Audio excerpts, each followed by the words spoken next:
Mwari muri zuva redu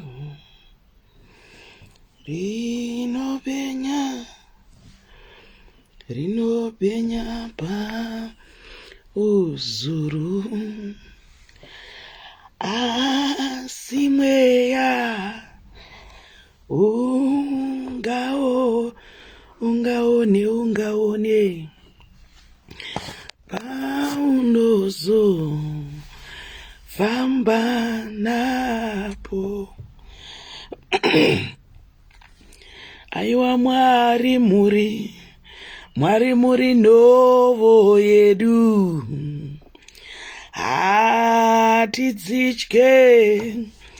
hatidzitye hondo dzenyu dzose dzino kundwa newe, tinouya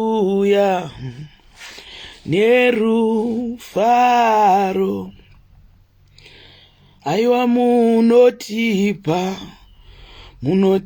ngoni dzenyu, munotipa neutsvene, munopava vanonamata, munopama komborero. Aiwa makomborero makuru. Aiwa makomborero edenga, varipo vanofunga kuti vanodiswa nemi. Aiwa Mwari muri nhovo yedu,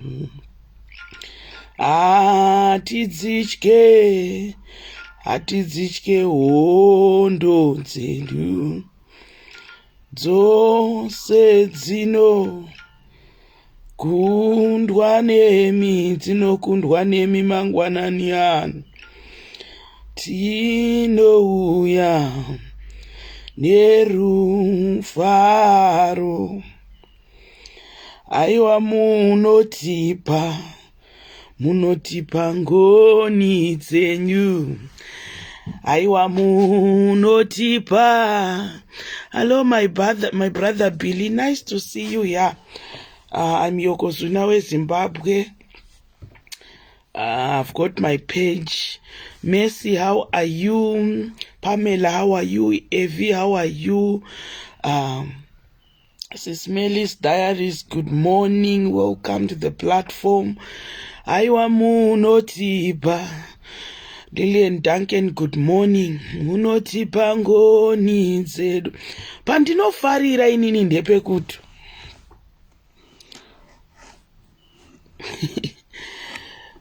muri zuva redu, hondo dzose dzinokundwa nemi, hondo dzose dzinokundwa naiye musharukwa mukuru. Ndanaka, good morning. Hondo dzose dzinokundwa namusharukwa mukuru. Mangwanani ano ihondo ipiko yaunayo? Asi chandauya kuzokuudza mangwanani ano, hondo dzose dzinokundwa namusharukwa mukuru. Hondo dzose hadzikundwi navanhu, hondo hadzikundwi nokutaura, hondo hadzikundwi nokupopotedzana, hondo hadzikundwi nokunyeya, hondo hadzikundwi nokuti une mari, hondo dzinokundwa nekunamata, hondo dzose dzinokundwa naMwari. Mangwanani anosvika paunonamata uti Mwari wekudenga, shoko renyu rinotaura kuti akavimba nemi hana kunyadziswa, akadana kwamuri hana kunyadziswa. Tauya pamberi pechigaro chenyu mangwanani, tati hondo munodziziva, nokuti shoko renyu rinotaura kuti you have the plans for us to prosper, not to plans to harm us. Pana maropafadzo anofanira kuwana munhu, kunyangwe uri mukutambudzika, kunyangwe uri mukubatikana, kunyangwe uri mukuchema. Ndauya kuzokutaurira kuti We serve a God of order. We serve a mighty God, the living God. Mwari vanoisa nzira panonzi navanhu hapana nzira. Mwari vanoisa nzira panonzi navanhu zvapera. Patinopererwa ndo panotangira Mwari. Mangwanani ano ndinoda vanhu vanobvuma kupererwa. Bvuma kupererwa uone kuti Mwari havatangiri ipapo here. Why ndiri kutaura kuti bvuma kupererwa? Ndinoitirwa zvakanaka nemafishers of men. Vanoti vamuka mangwanani, vanoona kuti havana chavabata. Usiku hwese varara vachiredzva, usiku hwese varara vachibata hove, asi vanoshaya kana imwe chete, kana datya chairo raishayikwa mumambure avo. But Jesu weNazareta vanosvika, the time yavanga vapererwa, vaakugeza maneti avo, vaakuti taakudzokera kumba. Jesu weNazareta vanosvika, vasvika Jesu, vanoti vakomana uyai pano. Semugungwa iroro, semumaneti iyayo, ndopa vakakanda, vakangoinstructwa chete. Mangwanani ano muupenyu hwako, pane zviri kungoda izwi raMwari chete. Hazvisi kuda izwi reshamwari, hazvisi kuda izwi ravanhu, but zviri kungoda the voice of Jesus. Nokuti Jesu pavanongosvika pavari mafishers of men, vanovaudza kuti torai maneti enyu mukande pakadzika. Mangwanani ano pari kungodiwa izwi raMwari muupenyu hwako. Muri kungoda the word from Jesus. Hapasi kuda word ravanhu, hapasi kuda kunyaradzwa kwavanhu. Misodzi yauinayo iyi iri kungoda kuti Jesu vakunyaradze, iri kungoda kuti ivo mbune vapinde musituation yako. Haizi nyaya yavanhu, haizi nyaya yeshamwari, haizi yevavanotamba navo, haizi vaunoyanana navo, asiri kuda iye Jesu mbune. Mangwanani ano ita Jesu ndiri pano, tarirai ndararira ndichiredza, tarirai ndarara ndichichema. Mangwanani ano panoda iye musharukwa anoti akasvika, ngomwa dzinoita vana, mbeveve dzinotaura, matsi dzinonzwa, ndiye wataunganira mangwanani ano. Can you allow him to visit you? Can you allow him to talk to you? Can you allow him to give you directions? Mangwanani ano pana Jesu akamirira kunzwa nyaya dzako. Vanoti vakomana varara vachiredza havabati fish, asi panoti pavanopererwa vakuwacha mambure, vakugeza mambure, vakuenda kumba vasina chavabata. Ndo panosvika musharukwa mukuru, uyo wandinoti Alpha na Omega, uyo wandinoti wekutanga nekuguma, uyo muridzi wezvose, anoziva zvakawanzika, anoziva zvishuwo zvemoyo, anoziva pawaperera, anoziva pawatangira, anoti aona machinda apererwa, anoti semugutwa iroro, semumanetsi ayo, anovataurira kuti kandai pakadzika, zvauri kukuchemedza izvi zviri kungoda izwi raMwari, zvauri kufarirwa zvisiri kukufadza izvi zviri kungoda a word from Jesus. May you partake the grace of these fishers of men. Vanongoti Jesu vataura, handizivi kuti fish idzi dzakabvepi, nekuti varume vakanga varara vachiraura vakakanda mambure, asi mambure anga asina kuboka, asi hapana chakabuda. Asi panosvika musharukwa, panosvika muridzi weupenyu, panosvika the God of order, the God that makes a way where there seems to be no way, vanongonzi kandai pakadzika. Upenyu hwangu huri kuda izwi raMwari, upenyu hwako huri kuda izwi raMwari, muri yekwedu iri kuda izwi raMwari, nyika yekwedu iri kuda izwi raMwari, murume wako ari kuda izwi raMwari, mwana wako ari kuda izwi raMwari. Your business needs the word of God. Pari kuda shoko rinotaurwa naMwari. Nyaya izi yavanhu mudikani, nyaya izi yavanhu mudikani, nyaya iri muupenyu hwedu mangwanani ano iri kuda izwi raMwari. Mwari we taurai nesu on my situation, mighty God. Ndinoti taurai nemi on this situation, Mwari. I need your word on this situation, my God. I need your word. I'm here, your servant. I'm listening. Ndiri kuda izwi renyu. Mangwanani ano zvikada uri kuchema, asi ndauya kuzokudza mukuchema imomo. Ngatibvumei kupererwa. Mwari vanoshanda nevapererwa.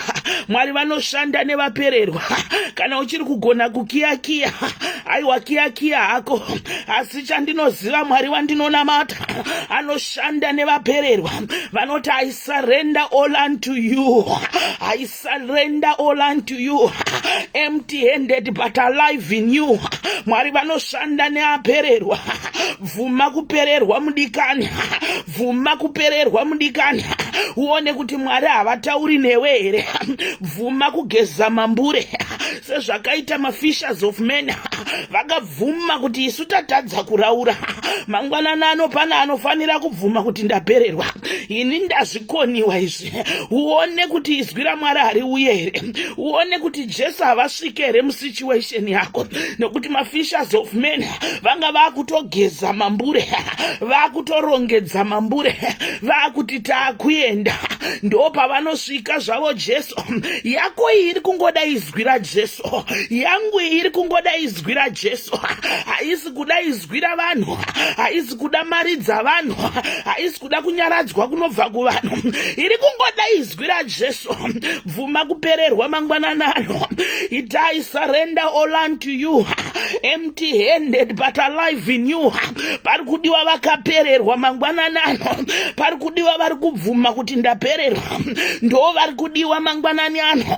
Bvuma kuti ndapererwa. Pari kudiwa vakapererwa mangwanani ano. Jesu vari kuti vari kuda vakapererwa. Wakapererwa here mudikani? Wakapererwa here mudikani? Mazano apera here? Kumhanya kwapera here? Simba rapera here? Nekuti pari kudiwa vakapererwa. Pari kudiwa vakapererwa mangwanani ano.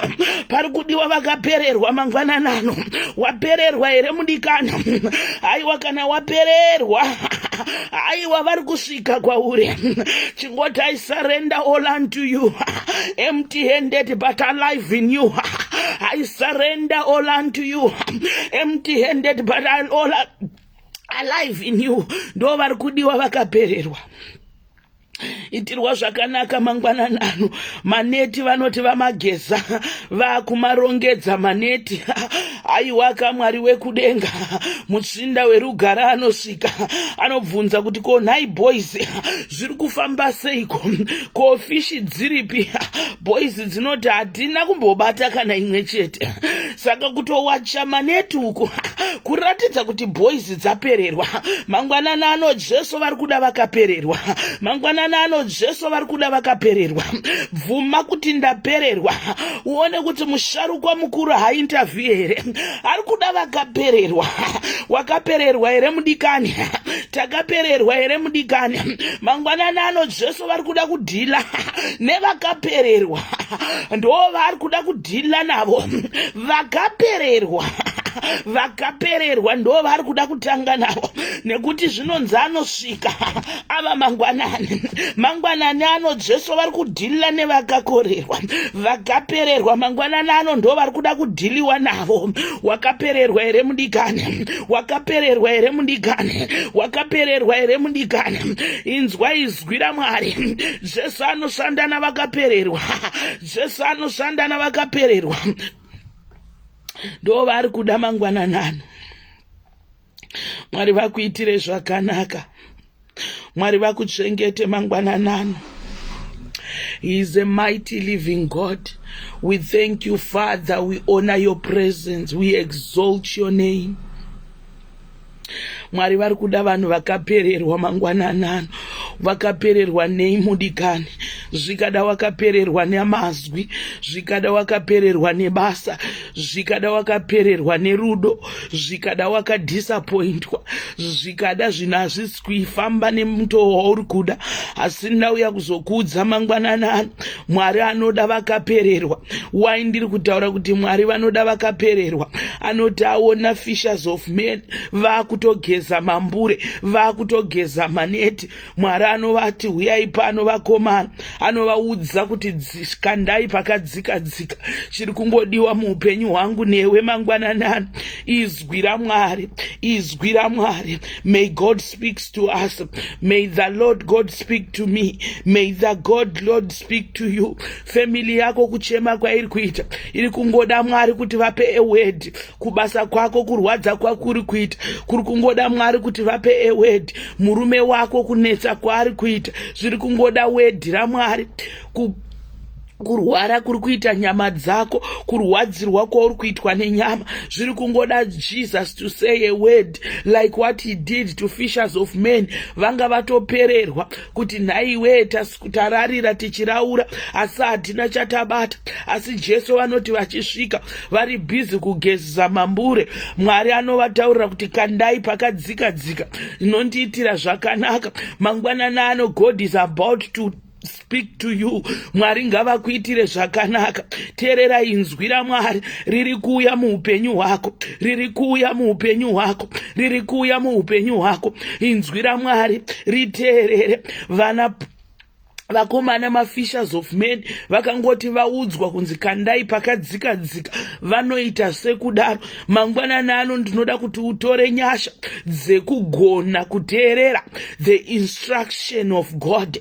Tiri kuda vanhu vanoteerera the instruction of God, nekuti taita dambudziko rekuti nhasi pana vanhu vekutoti unoshanyirwa Mwari vachitaura newe asi wewe unotanga kubvunza Mwari. Mangwanana ano tiri kuda vanhu vanoita some fishers of men pavanoudzwa kunzi kandai pakadzika dzika havabvunze Mwari kuti konai mimi Mwari ndo matarara akati chiraura umu, munofunga kuti munobuda chinhu here umu? Vanongoteerera chete. Pari kudiwa vanhu vanogona kunzwa, to listen to God and to follow the instruction. Nekuti zvikadadai vakada kupikisana naJesu kuti hai mimi mudharagodhika yamakutotaura yahiiti, because ndarara tichiraura panapa hatina chatabata. Tiri kuda vana mai nana baba vasingarase tariro. Zvichirwadza zvichirema usarase tariro. Uri mukuchema usarase tariro. Uri mukushungurudzwa usarase tariro. Zvinhu zvisina kukubhalansira usarase tariro. Ndiri kuda vanhu vasinoti ini Mwari kunyangwe ndararira usiku hwese ndichiraura asi ndatadza kubata. Asi pauri kutadza kubata ipapapo, be like these fishers of men. Munoziva inondiitira zvakanaka. Ukadzika nayo unonzwa zvichinzi vakazodedzera vakanga vari mumasaidhi avo kuti vavabatsire kudhonza maneti. Ko iwe zvino kana uri mudambudziko unenge uchituka vanhu, unenge uchizvidza vanhu, uchinanga vanhu uroyi, uchinyeya vanhu, uchituka vanhu, uchigara wakazvivharira, uchiita zvisingarurama, ko paucharopafadzwa naMwari ndiani achakubatsira kusimudza ropafadzo yako mangwanana ano? In the time yauri iyoyo yekuti zvinhu hazvina kumira zvakanaka, ndinoda kuti ugare uchiyanana navanhu, ndinoda kuti ugare uchiwirirana navanhu, because they have to come and help you to celebrate. Mangwanana ano tina vanhu vane dambudziko rekuti if you are in a problem, aiwa unotukana, unoita chindaroiwa pamuromo. Kuna vanhu vekuti nhasi chaiko mwana akatongoita dehydration but wakasvika pakuudza amwene kuti mwana ndimi makaroya mwana. Kuna vanhu vekuti nhasi chaiye murume akangorwara but wakasvika pakuudza hama dzemurume kuti munoroya. Zvikada nhasi chaiye makatenga mota ikaita accident but wakaudza vanhu kuti muri varoyi. But ndauya kuzokutaurira mangwanana ano, in your time of trouble ramba uchiyanana navanhu. Tinoda vanhu vanoramba vachiyanana navanhu, nokuti hove uchazodzibata, hove uchazodzibata, hove uchazodzibata. Tarisai mone mafishers of men vanoti Jesu vapa a word, fish dzakazara mumaneti zvokuti vakatadza kudhonza fish, zvokuti vakashedza vanhu vakanga vari mumadhuze mavo vakati tibatsireiwo kudhonza hove. Mangwanani ano, be nice to everyone who is around you even in the time of trouble.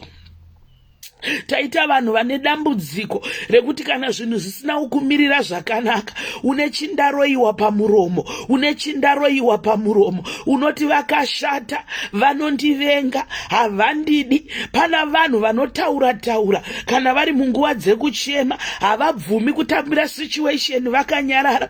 Tiri kuda vanhu vanobvuma kutambira situation makanyarara. Iye kutaura taura in the time yekuti ucelebrate, uchashedzaniko kuti ugocelebrate navo, because the time shall come, the time for you to celebrate will come. Haurambi wakadaro, hairambi yakadaro. Situation yako neyangu hairambi yakadaro mudigane. Nekuti Ecclesiastes inonditaurira kuti kune time yekuchema, kune time yekufara. Maybe in this time, time yangu yekuchema, but I know joy comes in the morning. One day I shall rejoice.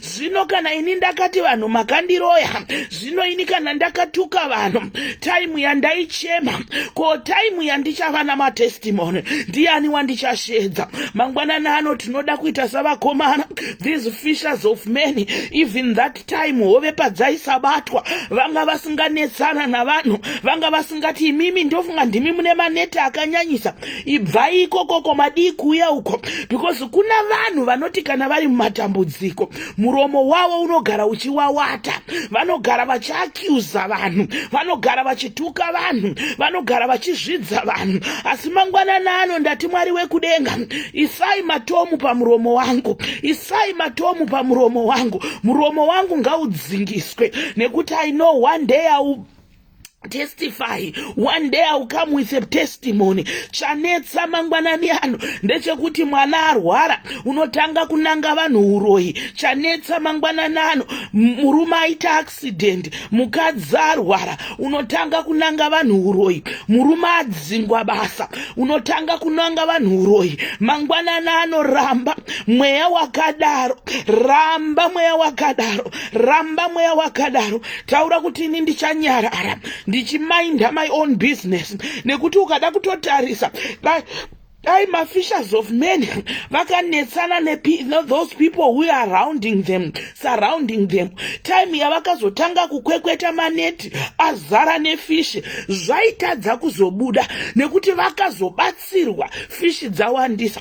Mangwanani ano mutime yauri kuchema, mutime yauri kurwadziwa, muromo wako udzingise, muromo wako udzingise. I know we are in the situation. Pamwe unoti Sisi Yoko, hamusi kuinzwisisa situation yangu, ndivava vakatozviita amwene vangu, ndivava tete vakazviita, ndivava mbuya vakazviita, ndivava baba munini vakazviita, ndivava vamanager, ndivava. I want you to be quiet in the situation which you are. Less talking, more prayers. Less talking, more prayers. Less talking, more prayers. Less talking, more prayers. Nekuti pane zvauri kugadzirirwa. Jesu vakangosvika chete. In your situation, in your situation, in your situation, akangoti vakomana kandai pakadzika dzika, vakomana kandai pakadzika dzika. Haana kana kumbovabvunza kuti saka mazodii, panongoda word of Jesus. Vangotaura chete musharukwa mukuru, Alpha na Omega. Aiwa zvinochinja mani, upenyu hwako hunochinja, hwangu hunochinja. Asi chandauya kuzokudza mangwanani ano, the time yauri kuchema, the time yauri kushungurudzika, the time yauri kurwadziswa, zviri kungoda kuti unyarare. Regera nyaya yekutokonya vanhu. Hanzi imi muri varoyi, hanzi imi makazodai, imi muri kuzodai. Tiri kuda vakomana nevasikana vanongo understanda kuti ndirimo musituation iyi, hove hatizi kubata, asi wedu kwaedzaka, chiregai tigeze maneti tidzokere kumba. Chinondifadza, Mwari avaka gavakava, vanoda vanhu vakapererwa. Wabvuma here kuti wapererwa? Vakomana ava vakabvuma kuti tapererwa. Kwakutanga kugeza mambure, kwakutanga kugeza maneti, kwakuda kutorongedza kumutsa chibhoti chavo. Jesu ndo pavanosvika. Vasvika musharukwa, vanovaudza kuti kandai pakadzikadzika. Vachikanda pakadzikadzika, semugungwa iroro, semumaneti yayo, fishi dzakazara zvekuti vakomana vakati vaakudhonza. Vakomana vachidhonza maneti, vakatoshedza nevaipfuura nevaya vanga vakavasaraunda, vakati huyai kuno mutibatsire. Saka iyi yako yekuti kana uri mudambudziko unotaura uroyi, unotaura kushata kwavanhu, unotaura kuipa kwavanhu, yako yechindaroiwa pamuromo, nekuti murume afa, nekuti mwana arwara, nekuti mwana akudya madrugs, nekuti murume adzingwa basa, nekuti kwaitika accident, nekuti mari haichafambi zvakanaka. Muri yese unoinanga uroyi, muri yese haudi kutaura nayo. Ko Mwari pavachazokusimudza, ndiani achakubatsira kudhonza mambure? Nekuti pane iri kutongodiwa. Mumwe munhu anoti aiwa sisi Yoko, inini ndinozviitira zvinhu zvangu ndega. Amai nhiya, hapana anozviitira zvinhu zvake ega. We need people because we are people. A person need a people. If you are a human being, you need another human being. Ndosaka makaona vana Peter vakati vakukweketana nefishi, havana kukumbira fishi dzanga dziri mumvura kuti naini madii kusimudzika. Vakatotsvaga vamwe vanga vari musaidhi mavo, vaya vakanga vakavakomberedza the time hove pavaisadzibata, vakavashedza vakati ndibatsireiwo kubuditsa fishi. Saka if you are a human being, you need a human being to be human beings. We need each other. Saka yandauya kuzokuudza, hauchinje kuva human being nekuti une matambudziko, hauchinje kubva pa human being nekuti une mari, hauchinje kubva pa human being nekuti une zvese. You need each other. My God. Vana Peter vakati vakukambatana namafishi, zvino mafishi azara muneti, vanoshedza vanga vari padhuze navo kuti tibatsireiwo. Saka mangwanana ano gara wakagadzirira kuti even uri kuchema, even uri kushungurudzwa, yandauya kuzokuudza, less talking, more prayers. Jesus is coming with your answer. Jesus is coming with your answer. Jesus is coming with your breakthrough. Jesus is sorting something good for you. Mangwanana anoitirwa zvakanaka, mangwanana anochengetedzwa, muri yako ngaichengetedzwe, iwe wacho chengetedzwa. Mwari vakusimudzire spiritual and material. Mwari vandisimudzire. Rudzi rwekwako ngaruchengetwe, rudzi rwekwedu ngaruchengetwe. Tese ngatichengetwei. Bvuma kuchengetwa naMwari, bvuma kuchengetwa naMwari. Tendera Mwari vachengete muri yako, tendera Mwari vachengete muri yako. Taura ropa Jesu pamusoro pemhuri yako, taura ropa raJesu pamusoro pebasa rako, taura ropa raJesu pamusoro pekambani yako, taura ropa raJesu pane zvese zvaunoita. Pari kudiwa ropa raJesu, ropa raJesu, ropa raJesu, ropa raJesu. The blood that speaks better than the other blood. Mangwanani ano, as we are about to finish this year, iro gore iwo mwedzi uno watakuda kunopedza, mwedzi waJuly, taakupinda mumwedzi waAugust, mwedzi watinoziva kuti kuri kwedu kumamisha ndo pavanouraya mombe, ndo pavanouraya mbudzi, ndo pavanobika madoro. Iwe semuKristu, what are you doing? Iwe semuKristu, chii chauri kuita? Ndiri kuda kuti utaure ropa raJesu, ndiri kuda kuti urambe uchitaura ropa raJesu. Taura ropa raJesu upon your family, taura ropa raJesu upon your life, taura ropa raJesu. Nekuti August iyoyi munoiziva zvainoita, hamutaurirwe. August munoiziva, ndo panodeuka ropa rakawanda, vanhu vanongofa mysterious, maaccidents anenge achingoitika hazvinzwisisika. Mweya wenyamavhuvhu, nyamavhuvhu anenge akasimuka zvekusimuka zviya. Asi ndauya kuzokuudza kuti taura ropa raJesu pavachauraya mombe dzavo, iwe iwe unenge uchiti by the blood of Jesus I'm overcoming this. Pavachatora mazita edu vachiisa mumbiya, vachiisa muhari, ita by the blood of Jesus I'm overcoming this. Pavacha sacrifice, ita I'm coming out, I'm no longer a slave. Mwari ngavachengetero, Mwari ngavakuchengete, Mwari ngavakusimudzire. Taura ropa raJesu mudikani. Taura ropa raJesu mudikani. Just say by the blood of Jesus I will overcome all the sickness, all the plot of the devil.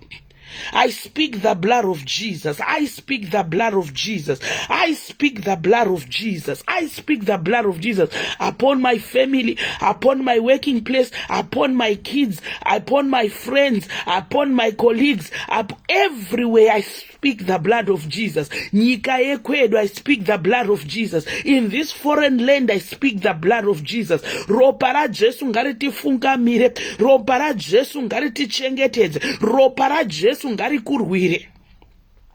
Pavanokanda fodya dzavo pasi, pavanotaura nembiya dzavo, pavanoisa mazita edu mubhodhoro, pavanoisa zita redu mudzinga, mumishonga, mangwananana, I loosen it up, I loosen it up, I loosen it up by the blood of Jesus, by the blood of Jesus, the blood that speaks better than the other blood. I silence the blood of Cain, I silence the blood of Cain, I silence the blood of Cain. Mangwanana anotaura ropa raJesu.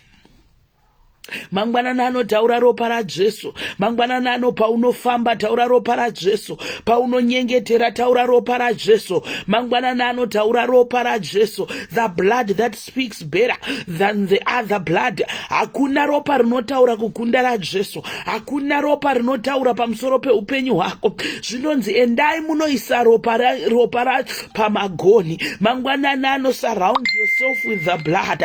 Mangwanana ano surround yourself with the blood of Jesus. Mangwanana, surround yourself with the blood of Jesus. May you soak your family in the blood of Jesus. May you soak your family in the blood of Jesus. Taura zitare mwana wako, taura zitare murume wako, taura zitare kambani yako, taura zitare shamari yako, taura zitare vakutikani wako, taura zitare whoever, and you speak the blood of Jesus upon paupenyu wao.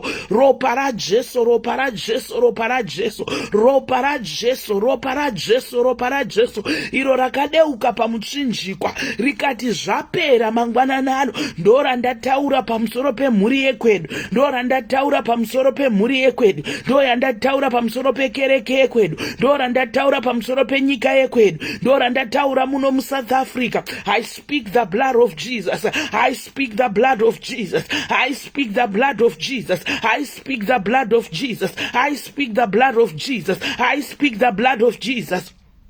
Ropa raJesu, ropa raJesu, ropa raJesu, ropa raJesu, ropa raJesu. Mangwanana anoitirwa zvakanaka. Paunokwira ngoro yemoto, pauchatyaira ngoro dzemoto, pauchatanga zuva rako, pauchatanga zuva rako. Ndinoda kuti utaure ropa raJesu. My God. When you are praying, usaganga nokuti ropa raJesu, the blood that speaks better than the other blood. As we are approaching August ndo kunoraiwa mombe, ndo kunoraiwa mbudzi, ndo kunoraiwa huku, ndo kunobikwa madoro. Vanenge vachiuraya huku nemombe nekuti vanenge vachida kuti ropa rigoshande pamazita ako, rigoshande pavanezvo whatever zvawari kusacrifice. Asi ndauya kuzokuudza kuti mwedzi unowu usati wapera nepatiri kutanga August, pese paunowanira mukana, pese even you can do it silent. I speak the blood of Jesus. I reverse all the case of the devil. I reverse all the plans of the devil. Pamusoro pemhuri yangu, pamusoro pevana vangu, ndinovanyika muropa raJesu, ndinovasasa ropa raJesu. Mangwananana. Start your August with the blood of Jesus. Start your August with the blood of Jesus. Nekuti izvozvo vari mubishi. Mombe dzichatunga miti, mbudzi dzichatunga miti, huku dzichatsikwa mapapiro. Chiri kudiwa iropa. But iwe ndauya kuzokudza. Taura ropa raJesu. Taura ropa raJesu. Mwari vakuitire zvakanaka. The blood of Jesus shall never lose its, shall never lose its power. Ropa ra Jesu, ropa ra Jesu, rakadeuka harizoperi simba, harizoperi simba, harizoperi simba, harizoperi, harizoperi simba. Ndoda kuti uexperience munamato uyu. Wherever you are, just proclaim the blood of Jesus. Chimbomira kuti fire, fire, fire.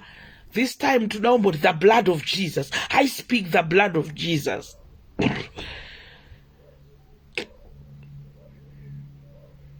And it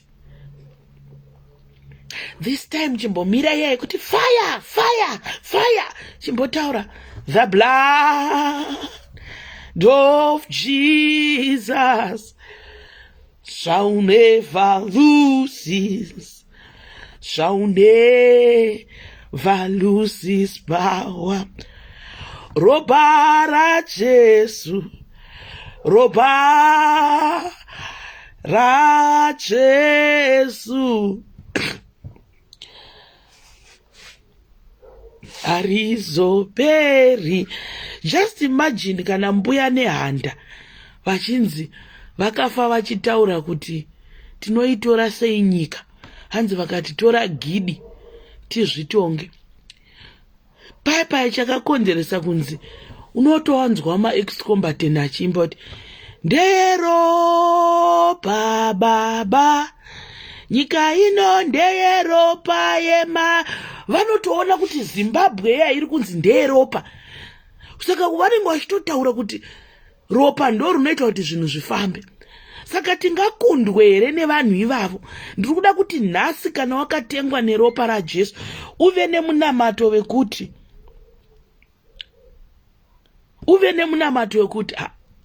the blood of Jesus speaks better than the blood of madzibaba.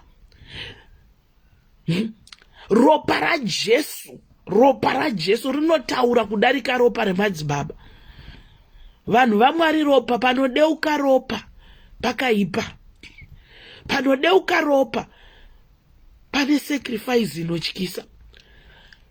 Kana vekwano vanovimba nezvekudeura ropa remombe nembudzi vachiziva kuti vanoti vakauraya mbudzi hanzi zvinhu zvedu zvinofamba, iwe zvako ndoda kuti paunotanga kuti the blood of Jesus zvako zvitange kufamba, because tataura ropa risingaperi simba, because tataura ropa rinorula all the bloods.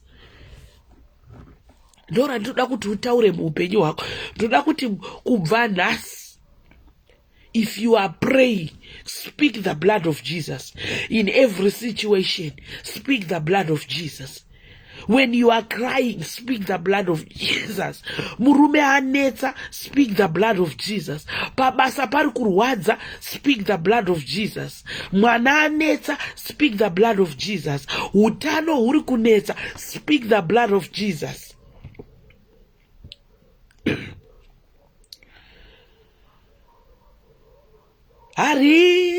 Harizoperi simba, harizoperi, harizoperi simba. Ropa ra Jesu, ropa ra Jesu, rakayerera harizoperi simba. The blood of Jesus, the blood of Jesus shall never lose his, shall never lose his power. Why ndiri handisi kuziva kuti why Mwari vari kuramba vachindishumira nyaya yeropa raJesu. Taura ropa raJesu in every situation. Taura ropa raJesu in every situation. Because ukada kutaurisa vanoita sacrifices. Vangave vanhu vari kuda kuromba chaiko. Unonzwa kunzi pari kudiwa ropa. My God. My Jesus. Ko iwe zvauri muKristu, ropa racho riri kubvepi? Ndo paunotaura ropa raJesu. Haiwa iro ropa raJesu, ropa raJesu harizoperi simba. Tikabva takundwa here kuita metsi dzevanhu venyika, dzekuti kana vari kuda zvinhu zvavo kuti zvifambe vanoudzwa kunzi pari kudiwa ropa. Ndauya kuzokutaurira mudikani kuti isu tinaro ropa rakadeuka kudhara. Chiri kungodiwa chete ndezvekuti I soak myself into the blood of Jesus. I soak myself into the blood of Jesus. I soak myself into the blood of Jesus. No matter what, I soak myself into the blood of Jesus.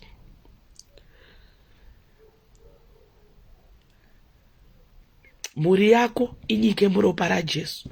Vana vako, basa rako, your situation, your problem. Speak the blood of Jesus. Speak the blood of Jesus. Cover yourself with the blood of Jesus. At your working place, speak the blood of Jesus. Your family, speak about the blood of Jesus.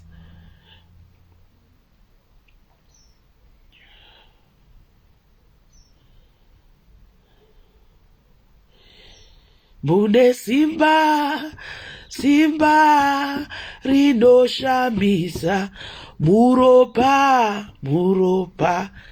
Hey, there is power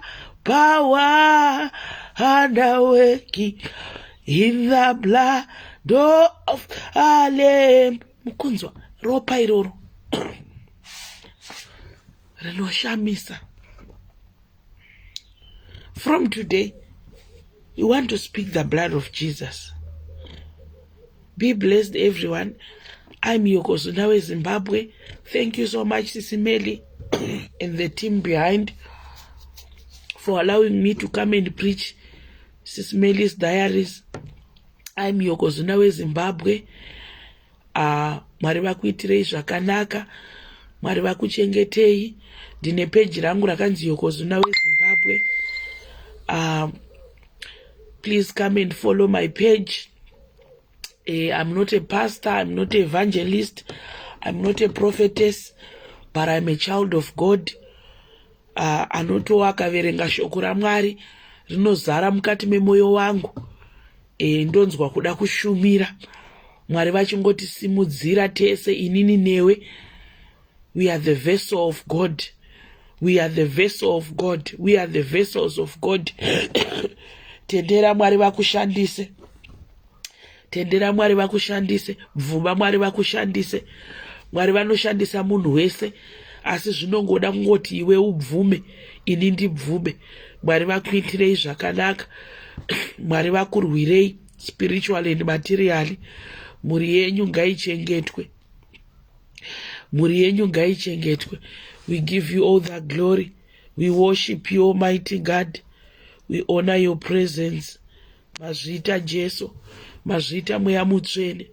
Tinokurumbidzai, tinotenda neshoko ranhasi, tinotenda nedevotions yanhasi. We thank you, Father. We honor your presence. Mazvita Mwari wekudenga, mazvita Changamiri. Thank you so much, guys. Pray for me. We are about to approach 5 August. Yatiri kuhosta Chaplain Piri here in Durban. Chaplain Piri and Apostle Blessing. They'll be here in Durban. Vanokwanisa kutibatsira with any amount yaminayo yekuti tikwanise kuva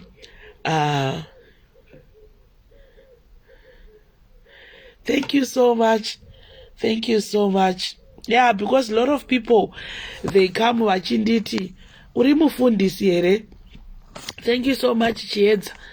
I'm not a pastor, guys. Even kuchechi kwedu handisitombori elder kana mudhikoni kana chi, ndingori mwana wesangano anogara mubenchi. But what I know, ndinongoimba kupresent worship. That's it. Izvo zvekuti ndikaverenga shoko raMwari rinotanga kuzara mandiri, zvakangotangawo mhaimhanje, handisi kutozvinzwisa kuti zviri kufamba sei. Asi ndinowanzofonerwa nevanhu vachinditi, Yoko unofanira kuenda kuBible school. Yoko you are a pastor. But I don't see myself being a pastor. I don't see myself being a pastor. Anzi, amen, SIS MELLY. No, Emily, I'm not SIS MELLY. Inindonzi Shalin Shirimo, my page is Yoko Zunawe Zimbabwe. Vanhu vakawanda vanondifonera, Yoko, you have to go to Bible school. If you don't mind, I can pay for you kutuende ku Bible school. Inini zvokutoverenga vanhu vaMwari kuchikoro neni zvinhu zviri zvakasiyana. Ndandiri dofo kuchikoro. Saka to see myself again going kuchikoro, ipapapo tinotipesane pakuenda kuchikoro apa. But ndinokudai zvakanyanya. Mwari vakuitirei zvakanaka. Mwari vakuchengetei. Mwari vakusimudzirei spiritually and materially. May God raise your standards. May God raise your standards. May God raise your standards. Mwari vakusimudzirei spiritually and materially. Saka we are hosting Chaplain Piri in Durban 5 August. So guys, whoever wants to help us financially, please come to my inbox, Yoko Zunawe Zimbabwe, or if you go to my page, unongoona number yangu, it's 0833034032, with any amount yauri kuda, whether World Remit, whether MoneyGram, whether Western Union, whether e-wallet, with any amount yawinayo, tichibatsirana kuvaka masvingo eJericho, Mwari vakuitire zvakanaka. Before you send that money to me, please pray for that money. Give a name to that money.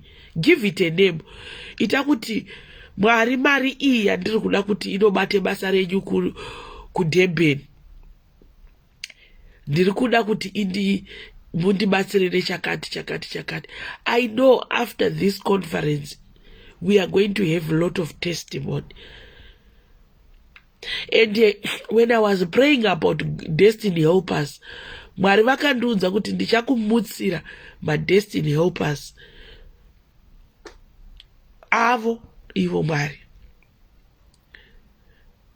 Avo ivo Mwari. Kwete angu inini. Avo ivo Mwari.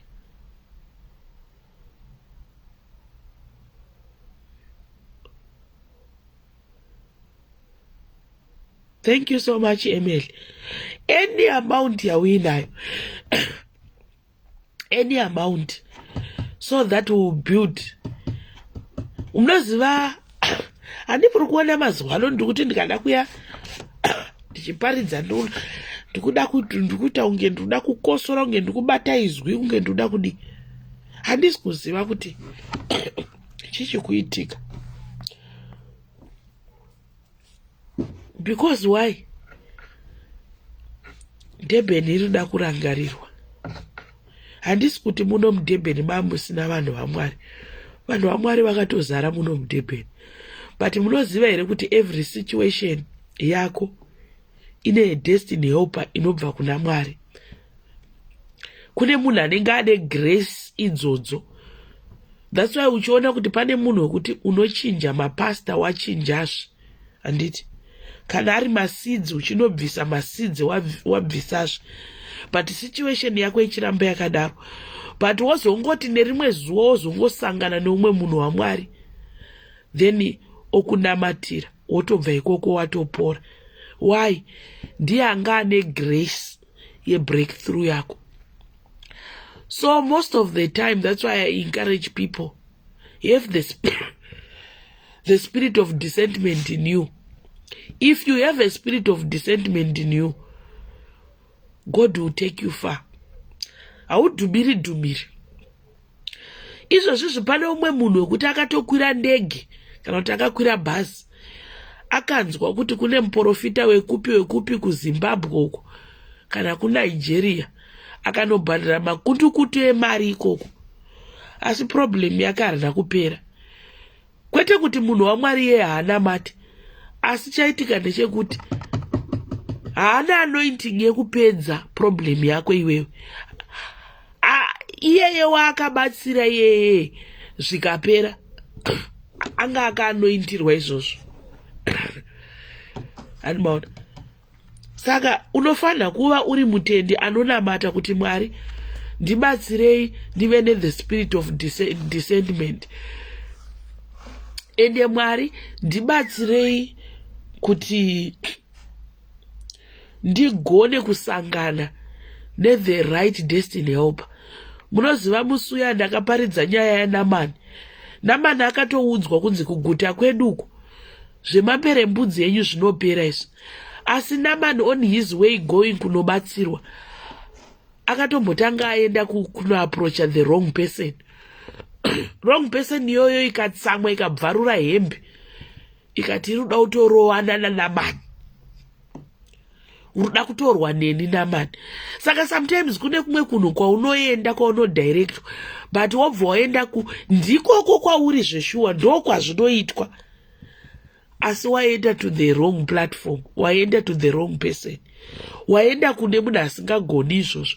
Wakatotanga kaendwa naNamani ndekwehondo kwekutoti mambo yavo vakatobvarura hembe vakati he wants to start with me, he wants to fight with me. Handiti but Namani anga asina kumboenda kuti ada unorwa, anga audzwa kuti kuguta kwedu kunozviya zvamii nazvo zvinopera izvo. Sezvineiwo akazowanirwa nyasha dzekuti muprofita waMwari akazoti aiwa mambo muunzei kuno ari kufanira kuuya kwandiri. Saka vamwe vedu manje havazowanirwe nyasha idzodzo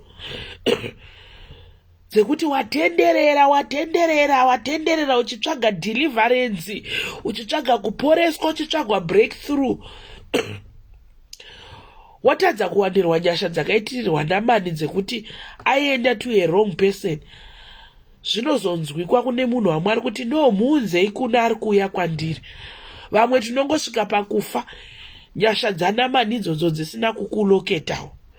Saka pese paunonamata muupenyu hwako zvoudze kuti uri kuda nyasha dzaNamani dzekuti wadhumira zvako, wadhumira asi wabva ikoko uri mupenyu. Manje chinodetsa vamwe vanobva vangoti vadhumira wobva watongofira ikokoko. Saka ramba kufira pakudhumira ipapo. Oh my God, I feel like preaching again. Why do I need to preach again? This is enough for today. May God help me. Chiko Mwari. Ramba kungoperera mukudhumira imomo. Itasa Namani yekuti haana kungozongourayirwa kwamambepo wakazonzi aiwa mambo musamunetso ari kuuya kwandiri. And when he went to the right place, Namani maperembudzi akapera. So you see, we serve a mighty God. We serve a mighty God. Dambudziko rako riri kuwira mumaoko ani? Ask yourself that. Mwari, dambudziko rangu riri kuwira to the right people here? Chimbosvika paunozvibvunza. Situation yangu iri kudonhera mumaoko the right people here? Takura nyasha dzaNamani. Dzitakure nyasha dzaNamani. itirwa zvakanaka mangwananani. Mwari vakuchengete spiritual and material. I'm Yoko weZimbabwe on SIS MELLY's Diaries. I've got my page, Yoko weZimbabwe. Please come and follow my page. I love you. Be blessed. As I said to you, I'm not a pastor. I'm not an evangelist. I'm just a child of God. Saka vamwe vanozobatikana vauya kupage vosvika zvedu musiwo hatisi kuparidza tiri kutaura inonzi general talk. Ndo zvandinoita. Pane time yekuti tinongotaura general talk, dzingave nyaya dzemudzimba, dzingave nyaya dzemasingo, dzingave nyaya dzana baba, chandisingaite chete kuuya ndisina kupfeka nekutuka vanhu, nekutaura nyaya dzepolitics. Chandinoita kungotaura the way we are living. Mwari vakuitire zvakanaka, spiritual and material. Have a lovely day, a blessed day. Be blessed.